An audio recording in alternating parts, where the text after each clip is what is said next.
Matius pasal 2 ayat 1-23. Orang-orang Majus dari timur. Sesudah Yesus dilahirkan di Betlehem di tanah Yudea pada zaman Raja Herodes, datanglah orang-orang Majus dari timur ke Yerusalem dan bertanya-tanya, "Di manakah dia, raja orang Yahudi yang baru dilahirkan itu? Kami telah melihat bintangnya di timur dan kami datang untuk menyembah dia." Ketika Raja Herodes mendengar hal itu terkejutlah ia beserta seluruh Yerusalem. Maka dikumpulkannya semua imam kepala dan ahli Taurat bangsa Yahudi. Lalu dimintanya keterangan dari mereka, di mana Mesias akan dilahirkan. Mereka berkata kepadanya, "Di Betlehem di tanah Yudea. Karena demikianlah ada tertulis dalam kitab Nabi. Dan engkau Betlehem, tanah Yehuda. Engkau sekali-kali bukanlah yang terkecil di antara mereka yang memerintah Yehuda. Karena daripada mula akan bangkit seorang pemimpin, yang akan menggembalakan umatku Israel." Lalu dengan diam-diam Herodes memanggil orang-orang Majus itu dan dengan teliti bertanya kepada mereka, bila mana bintang itu nampak. Kemudian ia menyuruh mereka ke Betlehem. Katanya, "Pergi dan selidikilah dengan seksama hal-hal mengenai anak itu dan segera sesudah kamu menemukan dia, kabarkanlah kepadaku supaya aku pun datang menyembah dia."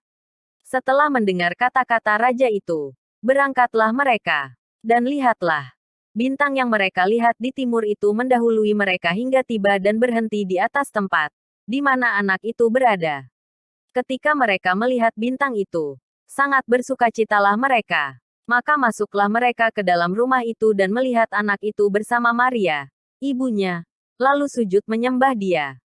Mereka pun membuka tempat harta bendanya dan mempersembahkan persembahan kepadanya, yaitu emas, kemenyan dan mur.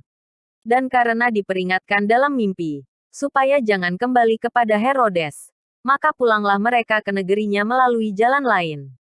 Penyingkiran ke Mesir. Setelah orang-orang Majus itu berangkat, nampaklah malaikat Tuhan kepada Yusuf dalam mimpi dan berkata, "Bangunlah, ambillah anak itu serta ibunya, larilah ke Mesir dan tinggallah di sana sampai aku berfirman kepadamu, karena Herodes akan mencari anak itu untuk membunuh dia."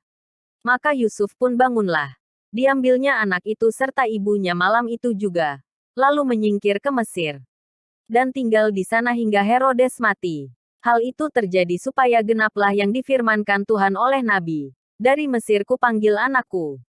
Pembunuhan anak-anak di Betlehem. Ketika Herodes tahu bahwa ia telah diperdayakan oleh orang-orang Majus itu, ia sangat marah. Lalu ia menyuruh membunuh semua anak di Betlehem dan sekitarnya, yaitu anak-anak yang berumur 2 tahun ke bawah, sesuai dengan waktu yang dapat diketahuinya dari orang-orang Majus itu. Dengan demikian genaplah firman yang disampaikan oleh Nabi Yeremia. Terdengarlah suara di Rama, tangis dan ratap yang amat sedih. Rahel menangisi anak-anaknya dan ia tidak mau dihibur, sebab mereka tidak ada lagi. Kembali dari Mesir. Setelah Herodes mati, nampaklah malaikat Tuhan kepada Yusuf dalam mimpi di Mesir.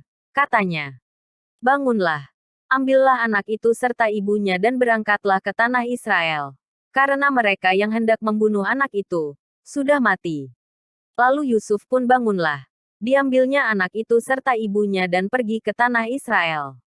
Tetapi setelah didengarnya, bahwa Archelaus menjadi raja di Yudea menggantikan Herodes, ayahnya, ia takut ke sana. Karena dinasihati dalam mimpi, pergilah Yusuf ke daerah Galilea. Setibanya di sana ia pun tinggal di sebuah kota yang bernama Nazaret. Hal itu terjadi supaya genaplah firman yang disampaikan oleh nabi-nabi, bahwa ia akan disebut orang Nazaret.